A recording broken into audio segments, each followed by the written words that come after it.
Honduras is one of the poorest countries in Central America. Still recovering from decades of military rule, devastating hurricanes and failed crops. Year by year, the rate of poverty grows, and so does the crime.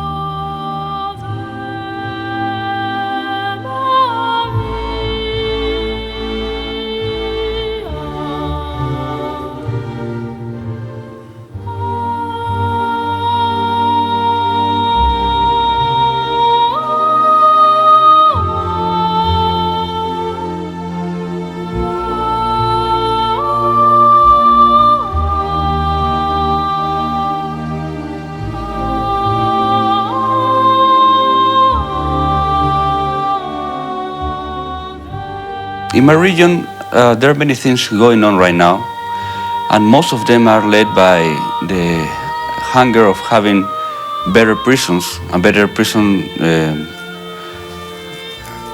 facilities for the prisoners.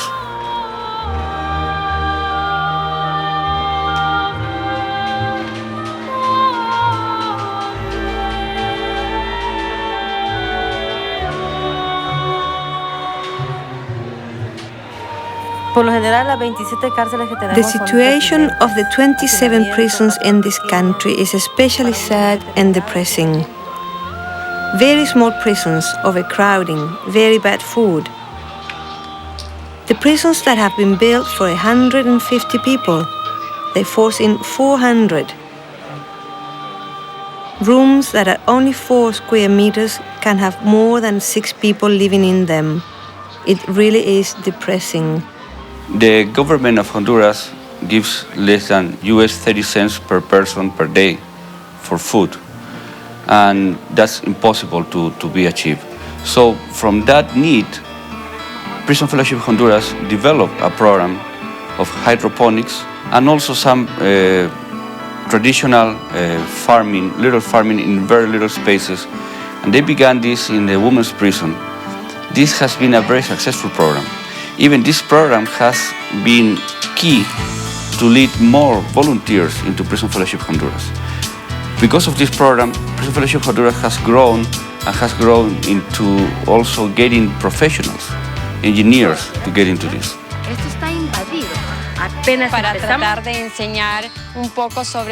In putting this hydroponics garden here, Prison Fellowship Honduras is helping immensely.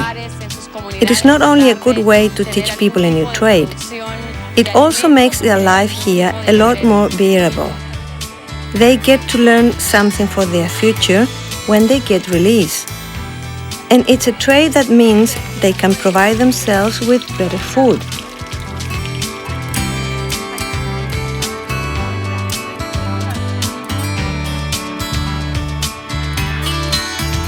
The most important thing is that these vegetables are being grown inside the prison to improve the food of the prisoners and also to improve the hope of them.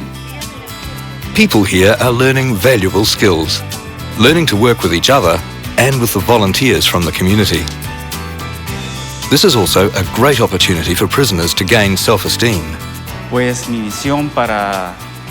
The vision for Prison Fellowship Honduras is to be able to see the 27 prisons in this country transform into true rehabilitation centers.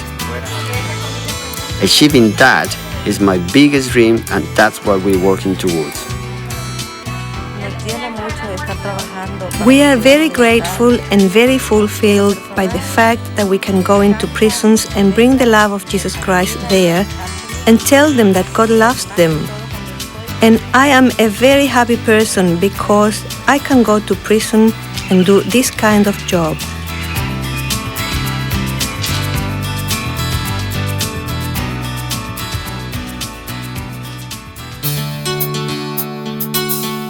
This is Pastor Magno.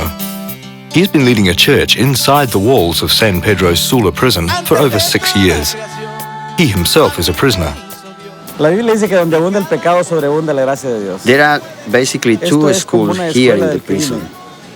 One is the school of evil, the school of Satan, where you learn how to perfect all your evil deeds. But also you have the school of God, where He fulfills His promise and you learn how to pray and worship Him.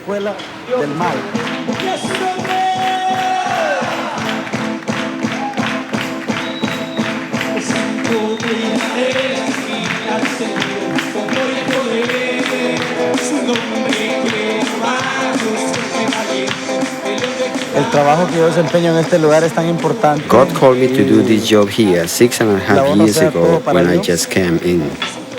I began preaching, and at the beginning, I began with 2 members, 2 people praying with me, preaching with me, and God has fulfilled His promises and has supported all of our jobs.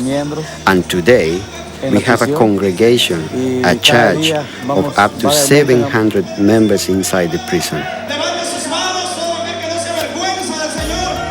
Even though I am a prisoner here, a prisoner in my body, I don't consider myself a prisoner.